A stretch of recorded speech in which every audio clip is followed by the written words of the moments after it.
로마서 10장 말씀을 같이 나누는데요, 우리 맨 마지막 절 말씀을 한번 읽어봐요. 21절 말씀입니다. 21절 시작. 이스라엘에 대하여 이르되 순종하지 아니하고 거슬러 말하는 백성에게 내가 종일 내 손을 뭐하였느라 벌렸노라. 그러니까 주님이 다 내게로 오라, 내가 너희를 쉬게 하리라. 누구든지 목마른 사람은 내게로 와라. 아멘이십니까? 나를 믿는 자는 다 구원을 얻는다. 그러면서 양팔을 쭉 벌리고 있는 것 같은 그런 모양이란 말이죠. 그래서 하나님은 유대인이든 헬라인이든 누구든지 구원받기를 원하시기 때문에 당신에게 오기를 원하신다는 거예요. 그것처럼 바울도 10장 1절 말씀을 읽어봅니다. 10장 1절입니다. 시작. 형제들아, 내 마음에 원하는 바와 하나님께 구하는 바는 이스라엘을 위함이니 곧 그들도 뭐예요? 구원을 받게 함이라. 아멘. 여기서 바울이 가지고 있는 바울이 사역을 할 때 흔히 듣는 바울에게 던져지는 질문이 전제로 깔려 있는 거예요. 그게 뭐냐면 우리가 아는 것처럼 바울이 이방인의 사도다 이렇게 애칭이 있지 않습니까? 이방인 지역을, 소아시아 지역이나 유럽의 지역을 돌아다니면서 복음을 전했단 말이에요. 할렐루야. 그리고 이제는 또 로마에 가서도 복음을 함께 나누기를 원하는 거지요. 로마 교회는 바울이 개척한 교회가 아닙니다. 이미 이 오순절 성령의 사건 이후에 많은 이 유대인과 헬라인들이 예수님을 영접했고 그들 중에 로마에 가서 복음을 전하고 그 로마의 교회들이 이미 있고, 그리고 의외로 복음이 많이 증거돼서 로마 교회가 소문이 날 정도로 부흥하고 있는 거예요. 그 소문을 들은 바울이 로마에 편지를 쓰고 있는 거거든요. 그런데 이 바울에게 들려지는 얘기가 뭐냐면, 너는 왜 유대인에게는 복음을 전하지 않고 이방인에게만 복음을 전하고 돌아다니냐? 자, 요거란 말이죠. 왜 너는 이방인 지역만 돌아다니면서 그렇게 길을 쓰고 헬라인이라든지 이방인들에게 복음을 전하는 거 목숨 걸고 하면서 왜 유대인들에 대해서는 관심이 없냐? 이스라엘 본토에 대해서는 관심이 없냐? 뭐 이런 얘기들을 바울의 서신서에 보면 왜 자기가 이방인의 사도가 됐는지에 대해서 이 간증하고 얘기하는 장면, 오히려 얘기하면 변명이죠. 변호하는 말들을 하는 내용들이 나오거든요. 그것이 밑바탕에 깔려 있는 거예요. 자, 그랬을 때 바울은 나도 이스라엘 백성이 구원받기를 간절히 원한다. 하나님께서는 유대인이든 헬라인이든 모든 자가 다 구원받기를 원한다. 특히 나는 유대인들이, 이스라엘 사람들이 구원받기를 간절히 원한다. 내가 어느 정도로 원하냐?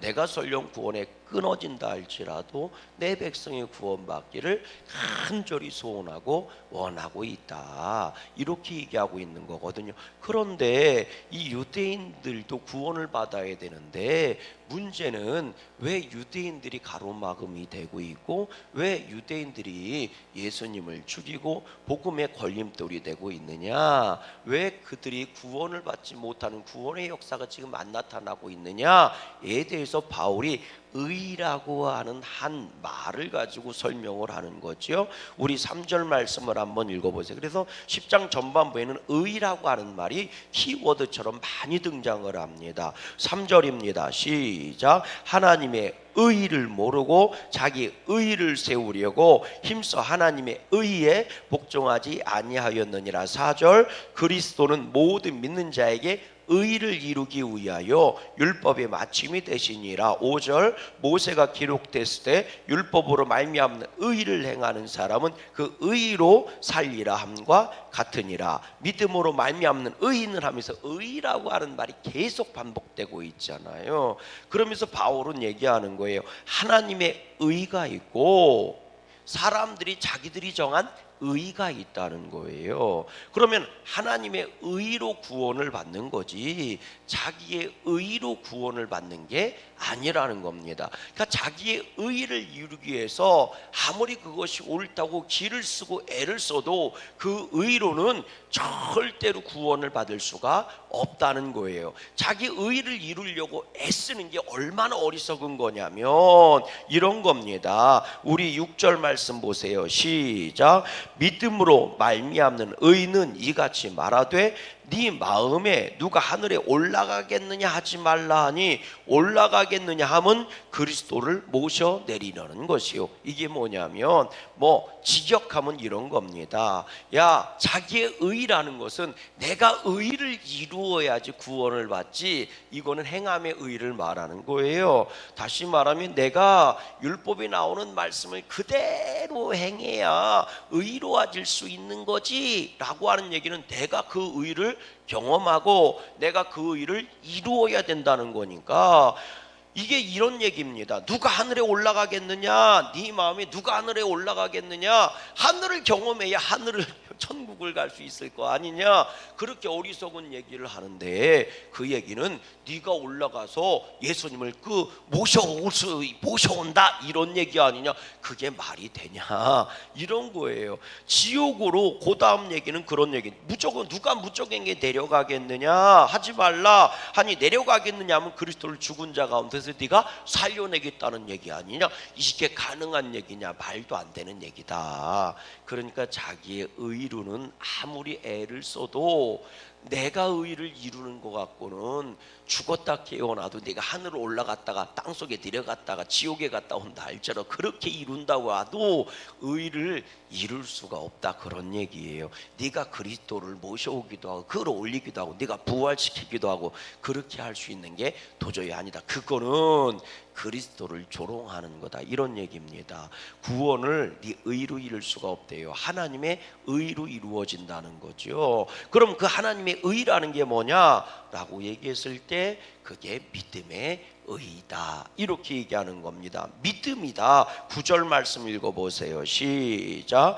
네가 만일 네 입으로 예수를 주로 시인하며 또 하나님께서 그를 죽은 자 가운데서 살리신 것을 네 마음에 뭐하면 믿으면 구원을 받으리라. 네가 하늘 꼭대기에 올라가서 예수님을 모셔오지 않아도 네가 예수님의 죽은 것처럼 저 무적행기 지옥에 가서 예수님을 다시 부활시키지 않는다고 해도 사망에서 예수님을 네가 부활시키지 않아도 네가 예수님이 살아나신 것을 믿으면 네가 예수님이 하나님의 아들이신 걸 너희를 찾아오신 하나님인 것을 믿으면 너는 구원을 받는다. 그래서 하나님의 의는 하나님의 말씀을 믿는 믿음의 의다 이렇게 얘기하는 거예요. 그래서 10절 말씀을 읽어보세요. 시작. 사람이 마음으로 믿어 의에 이르고 입으로 시인하여 구원에 이르느니라. 할렐루야. 그래서 오늘 내 마음에 예수님을 믿고 네 입으로 그 믿음을 선포하면 너에게 구원의 역사, 의로워짐과 구원의 역사가 이루어지는 거다. 그러면서 믿음에 대한 얘기를 계속하는 거예요. 11절 말씀 시작. 성경에 이르되 누구든지 그를 뭐하는 자 믿는 자는 부끄러움을 당하지 않는다. 12절 말씀 시작.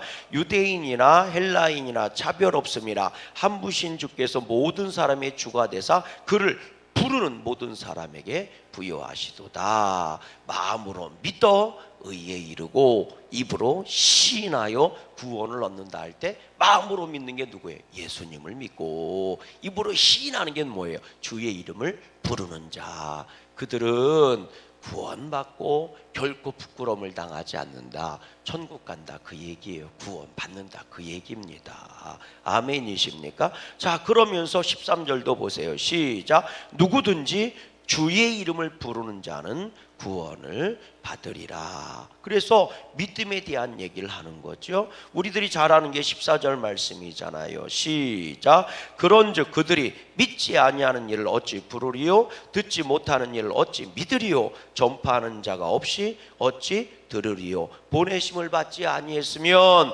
어찌 전파할 것이며 아름답도다. 좋은 소식을 전하는 자들의 발과 같다. 이게 뭐예요? 하나님이 보내셨고 보냄받은 자가 하나님의 믿음에 대해서 부르짖었고 그것을 듣는 자가 믿었고 그 믿음으로 구원이 이루어졌고 입으로 신함으로 말미암아 부끄러움을 당하지 않게 되고 구원을 얻게 된다. 이렇게 바울이 얘기하거든요. 그렇습니다, 여러분.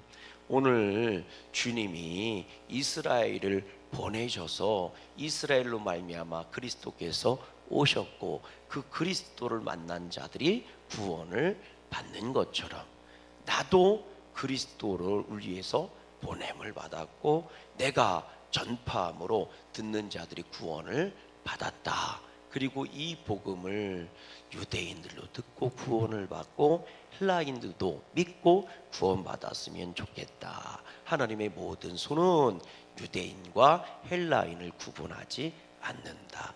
이렇게 바울은 자기가 이스라엘 백성이 구원받기를 간절히 원하고 있고 하나님이 아직도 이스라엘 백성이 구원받기를 기다리고 있음에 대해서 증거하고 있는 거거든요. 그렇게 우리들도 예수의 복음을 듣고 믿고 구원받은 줄로 믿습니다. 그리고 그 입으로 시인하며 살아가야 할 줄로 믿습니다. 오늘 우리들은 예수님을 얼마나 시인하고 살아가고 있을까? 우리들이 예수님을 믿는 건 틀림없거든요. 그러면 그 예수님을 얼마나 내 입으로 시인하고 살아가고 있을까? 혹시 마음으로는 우리가 예수님을 믿는데 입술로는 사람의 의를 이루어 가려고 내가 그 일을 이루어 가려고 애를 쓰고 있는 것은 아닐까? 그러니 나는 구원받은 자임에도 불구하고 내 삶이 흔들리고 무너지고 있는 것은 아닐까? 그런 생각을 해봐요. 우리 17절 말씀 한번 읽어보세요. 시작. 그러므로 믿음은 어디에서 나며 들음에서 나며 들음은 누구로부터? 그리스도의 말씀으로 말미암았느냐. 그 들음이 뭐예요? 말씀을 듣는 거고 그 말씀을 들음으로 믿음이 생기고 그 믿음이 구원을 이룬다는 거지요. 아멘.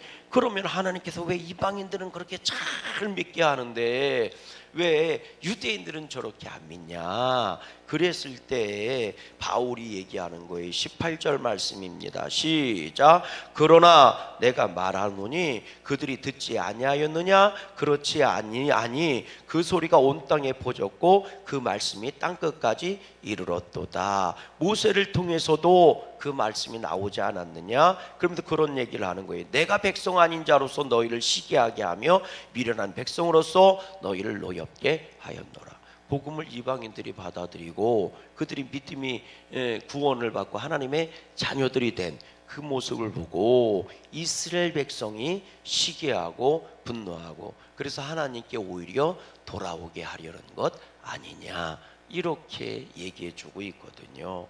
여러분, 사실 오늘도 주님은 두 팔을 넓게 벌리고 우리를 기다리고 계시는 줄로 믿어요. 우리가 주 안에서 기뻐하고 우리가 주 안에서 즐거워하고 주 안에서 믿음의 승리를 거둘 때, 아멘이시죠. 그것을 보고 부러워하고 그것을 보고 시기하는 자들이 주님을 향해 나오게 하는 거죠. 여러분, 내 입술에서요 교회에 대한 부정적인 말이나 믿는 자들을 향한 부정적인 말을 믿지 않는 자들 앞에서 하려고 기를 쓰지 마세요. 이게 얼마나 복음을 가로막는 사단짓인 줄 아십니까? 아무리 믿음 생활하는 게 화가 나기도 하고 짜증 나기도 하고 힘들어도요, 믿지 않는 자들 앞에서는 복음의 기쁨과 감사만을 얘기하세요. 할렐루야. 여러분, 교회 안에 벌어지는 안 좋은 얘기들을 세상 사람들이 어떻게 알겠어요? 믿는 자 입을 통해서 나갔으니까 알지요. 그게 얼마나 불신앙적인 건 줄 아십니까? 이 안에 분노가 일어날 수도 있고 믿음 생활하면서 불합리한 것을 신앙생활하면서 볼 수도 있습니다. 여러분, 완벽한 사람들이 천사들이 돼서 신앙생활하는 거 아니거든요. 믿음을 따라가는 사람들이, 예수님을 닮아가는 사람들이 신앙생활하는 거거든요. 닮아간다라는 것은 예수가 되었다는 뜻이 아닙니다. 예수가 되기 위해 애를 쓰고 있다는 말이지. 순종하려고 애쓰는 사람들이 모여서 신앙생활하는 거지, 완벽하게 순종하는 사람들이 신앙생활하는 거 아닙니다. 이미 전제가 의롭다 인정을 받고 의를 향해 나아가는 사람들이 신앙생활하는 거예요. 아멘이십니까? 의롭다 인정을 받고 그 인정받은 의를 이루기 위해서 신앙생활하는 사람이라고요. 그러니 넘어질 때도 있고 실수할 때도 있고 그리고 실패할 때도 있는 겁니다. 그럼에도 불구하고 믿음은 다시 일어서게 하고 다시 의를 향해 나아가게 해주는 게 믿음인 거예요. 그런데 우리들은요, 그 모습을 보고, 넘어진 모습, 실수하는 모습을 보고 실족을 하는 거예요.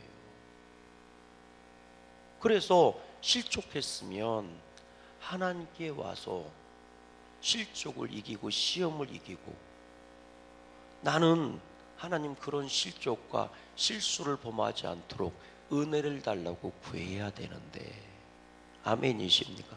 그거를 하나님께 가져와야 할 것을 세상에 갖고 가서 하소연하는 거예요. 내가 얼마나 힘들게 신앙생활하고 있는지에 대해서. 그럼 그 얘기를 듣는 사람은 뭐라고 얘기했어요? 한마디 합니다. 가지마. 누가 가랬니? 교회 가지마. 누가 가랬어? 하지마. 누가 교회에서 너 그거 하라고 했니? 그리고 그 사람은 굳게 결심하는 거예요. 제 교회 다니는 게 저렇게 힘든데 내가 뭐 하려고 교회 다니니? 나는 죽어도 안 가겠다. 이렇게 생각하는 거예요. 그래서 이렇게 말하는 겁니다. 너나 잘해. 너나 잘해. 이런 얘기를 세상이 스스럼없이 하는 겁니다. 그래서 힘들면 하나님께 나와야 하고 기쁘면 세상을 향해 찬양해야 하는 겁니다. 그게 믿는 자의 삶인 거예요. 내가 실수하는 것처럼 저 사람도 실수할 수 있고, 내가 믿음에 실패하는 것처럼 저 사람도 믿음에 실패할 수 있습니다. 그리고 내가 시험에 드는 것처럼 저 사람도 시험에 들 수 있는 거예요. 그런데 왜 우리들은 나도 실수하면서 저 사람한테는 완벽한 것을 자꾸 요구하십니까? 권사가 그러는데 그랬을 때 너도 그러면 안 되는 거예요. 아멘이십니까? 그럼요. 믿음 생활은 누가 실수를 적게 하느냐, 실수를 많이 하느냐가 믿음의 성패를 결정하는 게 아니고요. 하나님께 얼마만큼 많이 나오느냐가, 주님 앞에 무릎 꿇고 얼마만큼 많이 나오는 자가 그것이 믿음의 성공과 실패를 결정하는 겁니다. 아멘이십니까? 다시 말씀드리면 내가 믿음에 얼마나 실수하느냐, 적게 실수하느냐, 많이 실패하느냐, 적게 실패하느냐가 그 사람의 믿음의 성공을 결정하는 게 아니고 하나님 앞에 얼마만큼 많이 나오느냐가 그 사람의 믿음의 성공과 실패를 결정하는 겁니다.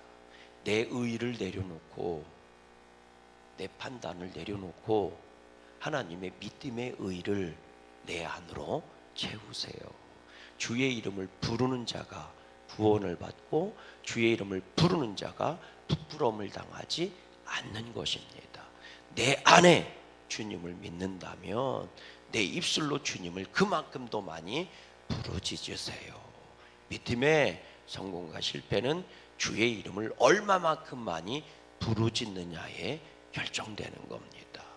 바라기는 오늘 우리의 입술이 주님을 향한 찬양이 되고 기도가 되고 그리고 세상을 향해 주님의 이름을 드러낼 수 있는 믿음의 의가 돼서 아름다운 발걸음들을 가질 수 있는 저와 여러분들이 될 수 있기를 주의 이름으로 소망합니다.